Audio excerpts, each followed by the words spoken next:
Alright everybody, Baron here, and welcome back to Ancient Warfare 3. What do we have here, guys? These look like P-47 jugs. It's a World War II era American fighter. And look at this, man. There's been a massive update to Ancient Warfare 3. So you can see, oh my god, incoming super attack helicopter here. It looks like, oh my god, this is just like a work of art, don't you think? Like, look at this base. Oh my god, this is an anti-aircraft tank. It's got twin barrels that go bop, bop, bop, bop, bop, bop, bop. Those things could definitely take out the tanks.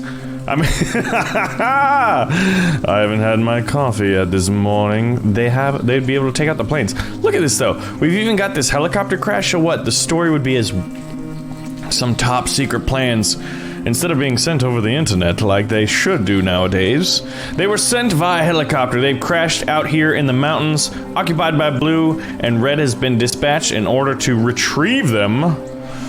The battle must continue. But the Blue armies arrived at the mini market where Twinkies on a buy one, get one free special with 2 4-gallon jugs of milk. Anyway. Oh man, the plane crashed too? That was their spotter plane. That's definitely what happened. So, y'all have been asking to see Ancient Warfare 3. Oh my gosh. And I'm really excited too. Oh my god, these planes are getting like... I love to see them blow up. Oh, that one's crashing. Look at this battle, man. We got the tanks firing. Everybody's moving in here. What's going on over here, guys? They haven't gotten to our trenches yet, so I figured I'd just, I'm a medic and I tripped on some barbed wire. That's what you call ironic. Well, that's Ancient Warfare for you. So, Ancient Warfare, I've said in the past, I find to be like the best, I'd call it a battle simulator sandbox. They do that the best. Oh my god, look at this helicopter. Just firing those ground and pound missiles here, dude. They've knocked out, what, 2 tanks it looks like? Oh, is he going down? He's definitely going down. This guy's gonna go down, but I think if he didn't, does he get out or is he totally dead? Oh, that answers that question, guys. We still actually have a fighter aircraft flying overhead. This is nuts. So they've added a lot. They've added planes for one. Planes that are fighter aircraft, right? We obviously knew about the paratroop dropper, which is awesome. Look, this guy's just preoccupied. Oh man, but the gunner up top's chewing up these infantry. Red was making a really, really good play, and now that they're getting to this kind of like obstacle course of bunkers and defenses, are these guys on fire? Guys, are you alright in here? No! We're not okay in here! Oh man, you gotta love the sound of like heavy machine guns just going rat-a-tat-tat. Look at this, man. So the Red infantry are marching up. They've won the battle in the hills here. They've taken out this bunker complex at great cost of men and firepower. And then the barbed wire obviously is cool looking, but practically it's not good since the AA is dumb enough to just walk over it and well, die. But this, guys, this is World War III Level 3, Yellowstone National Park. Look at these guys. Well, look at this, look at these helmets. They almost look like medieval helmets. Maybe they are. Now look at that tank in the background. If that tank needs to arrive and start shelling this bunker complex, or the Red infantry are simply just gonna like, they're just marching 1-to-1 to their death. Here we go. This looks like, what, a modern style Russian tank, I would guess? Is this a T-90 kind of thing? And he's running over his friends, but don't worry, he's like, I'm here guys, you're a bunch of noobs. We've all seen that guy on the multiplayer battlefield. We've all been that guy at times where we're like, my team sucks, I'm the best, screw them. And you just kind of roll over, and can he break this bunker? No, he cannot. Yeah, so while it's amazing, this guy's got a minigun, and he's in the trees. Look at these guys. Yeah, you can make anything you want, right? Imagine if Tabs or Ravenfield had this kind of style of just like being able to put anything you want wherever and customizing units to the T. Like, how much armor do you want them to have? What weapons do you want them to have? I really wanted to see the minigun guy go. But I actually think that the Red are going to overcome. I think this blue bunker is the last vestige of defense here. Let's see how it goes. Oh man, look at that gun. Well, this guy's got a sniper rifle without a scope, mind you. Now, is that GG? That should be GG. It is a red victory indeed. Okay, all right, so let's see what are the new units. Here's the battlefield, and let's see how we can customize it, how we can alter. All right, so we're going to the modern units because I believe this is where we should see the P-47s. Although they're technically World War II aircraft, so they might be under the World War II era. Which would make sense. Yeah, I think they added a few more helicopters. I thought we only had one, and I thought it was the Apache AH-64. We've got the Mi-28, which is Russian, and then we've got the Tiger, which is European. So one could do like a Russian invasion of Europe, or something like that. Kind of like World War III scenarios. We've got these guys with miniguns, which is amazing. Oh my god, F-20 and F-16s plus military jeeps? I want some military jeeps, man. All right, now if we go to World War II, we should see a number of new aircraft as well. We've got the T-34s, we've got the M4 Shermans, M26 Pershings. Yeah, there's P-47s. So it's likely to happen in the future that we'll get the German, maybe Japanese, maybe European Spitfire, you know, Japanese Zero, and a Russian, like MiGs, MiG-3s, MiG-7s. So I guess what were their best ones? Yaks. Oh, the Yaks were good. All right, so since we didn't get to see the minigun guy in action, we're gonna put one down on this. This is gonna be super silly. Deet. Let's see how those guys do, or if they just get cracked by a tank early. And then we'll put one. All right, here it is. They both got shot immediately. That should have. Oh my gosh, look at this. This reminds me of Total Tank Simulator. All the planes in the air. So here's the helicopter. It's flying this way. He's just. This is the Mi-28, or is this the Apache? It looks like an Mi-28 to me. Yeah, that's definitely a Russian one, as opposed to the AH-64, which is the American Apache. And look at these red guys just bum rushing this position. It's getting shelled by rockets. It's getting autocannons. It's taking some small arms fire. Look at that, man! Absolute air battle destruction going on over here. All right, I think have they beaten it? Not yet. Doesn't mean they're gonna stop firing here. All right, so where's the other minigunner? He's dead too. Well, come on, minigunners! Overrun the heavy machine gun positions. Now they're getting into the armor. Wow, Red Infantry took a serious loss this time around, whereas last time they did not. So I've got another battle to show for you guys, but I want to know is which era of combat would you like to see? World War I, World War II, medieval, World War III, aka modern era. We've also got a post-apocalyptic era, or rather, like, I guess that would be alternative history kind of a thing. All right, gentlemen, but I like how these guys look like they're given knight helmets. I mean, those aren't like modern style body armor helmets, are they? Like with the little vents on them? So at this point, it's just a couple small arms versus that. We do have this one red Russian tank. So I guess the Reds are the Russians, right? So if this is World War III Battle of Yellowstone National Park, which is in the United States, which does explain why Twinkies are buy one get one free. Actually, it doesn't, Baron. Twinkies was discontinued, or were they brought back? I forget. But you know what? In light of World War III, I'll tell you one thing. I would want Twinkies back if I'm going out. You know, if World War III is going to consume the whole world, like, you might as well, if you're not going to deal with diabetes, you know, or gluttony or obesity, you might as well eat all the Twinkies you can. That's the point I'm trying to make here. Oh, here we go. Amphibious operation. Alright, mate. We've got incoming.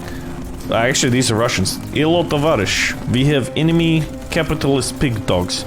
What do you mean, capitalists? We're not a communist state anymore. Well, technically, it is all relative.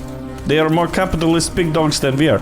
Well, technically, we've got a lot of oligarchs ruling our country and absolute billionaires, while everybody else is just like, oh, shoot, I missed the good old days with the wall. Actually, tovarish, I don't think anybody misses the wall. Well, that's not necessarily true. Anyway, so, you know, there's a little bit of, a discontent with the Russian people, and as a result, instead of fighting amongst each other, they're like, I think great idea would be to invade capitalist pig dog homeland, United States America. They have Twinkies on sale, buy one get one free, and I think if we show up with enough weaponry, we will take it all. How come the battle shifted so much? We didn't do, well, I guess I added minigunners. And somehow onto the blue side? If I add that, somebody tell me this, riddle me this, Batman. How come, look at this, so we've got modern era, World War II, World War I, future, Stone Age, high culture, which is like, you see Egyptian units, Egyptian Greek units, oh my gosh, and Romans. And then we've got medieval and apocalypse. So let me know which ones you'd want to see there. Maybe if we had some RPGs. All right, I love how like where you're looking is where you start at the beginning. Yeah, so those minigunners on the roof just get absolutely torn up. So here's the aerial battle.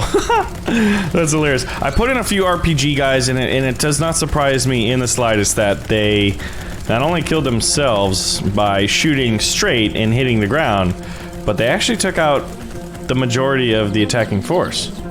I have given them a couple RPGs though, so I'm hoping. Oh yeah. Yeah, just keep shooting there. Well, this will make backdoor to Twinkie. Tavarish, the Twinkies are in there. Unless capitalist Pig Dog took them all. Maybe in all reality, they're just fighting over who got the cachet of Twinkies. I mean, oh my gosh, I love this viewpoint. Look at that. And we can drive these. Oh, that's the co-pilot. Oh, he's totally dead, man. Hey guys. I mean, hello.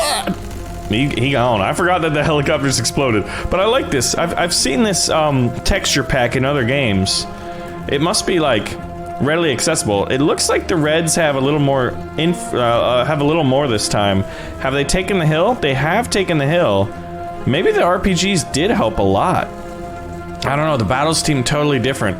Like, you can add just a few units, and obviously you're gonna have a dramatically different experience, which is what you want in all battle simulators. You don't want to be able to put one army against the other and see the same result 10 out of 10 times, or even, in my personal opinion, 9 out of 10 times, which is the beauty of tabs, right? But as someone who's becoming more and more familiar with Ancient Warfare 3, because I tell you what, to the developer's credit, you've made an amazing battle simulator sandbox, and on top of that, you're updating it so frequently. So if you guys want to see Ancient Warfare 3 become more of a regular series, and a series to me is something that's at least once a week for, you know, for like at least 4 to 5 weeks, but preferably ongoing. Like Tabs was a series, and we stopped it when we didn't have any updates to show off to you guys. Oh my gosh, these bunkers, man. These guys... This is what, sniper bunker? Hello, Tavarish. We have... This is the Americans trying to hold the Siegfried line here. This is Trump's wall right here. Oh, it looks like the red... Wow. The Reds got torn up again. So the last one was made by Captain Colodoman, and this is the Invasion of Roman City, and this is by Justin Reed. Now look at this. We've got a few... I guess who's... Oh... We've got some, like, farmers out here plowing their fields. Like, what are they armed with? Oh, yeah, they are farmers. That's awesome. They'll eventually have to fight. So we've got the blues, which look like, if this is an invasion of a Roman city, maybe this is like some Germanic barbarians, some Gaelic tribes, possibly. And so we've got a naval invasion happening over here. You can see them dropping off. This regiment of infantry, and then these are definitely the Romans. Oh yeah, look at the Romans in all their glory. Plus, they're red. But look at that army, baby. That's glorious. So we've seen miniguns, and now we're seeing an invasion of a Roman fortress. My money would be on the Romans, because I don't think blue has enough forces. Plus, the Reds have the advantage of defenses, but you know what? There's only one way to find out. Stay tuned next time where the Romans are about to get invaded by the Germans. Just kidding, it's happening right now. Alright. So they're all out here, and now the infantry are going to slowly but surely wake up after their stupor. We had too much of the schnapps. We are the German barbarians, and we like to get a little soused before the battles. Yeah, and you can see that medieval combat, especially siege combat, right now, may be a little bit stale. How do we spice that up? I've got something. It's called siege equipment. Excuse me, sir, how do we break through those walls? How do we break through them walls, love?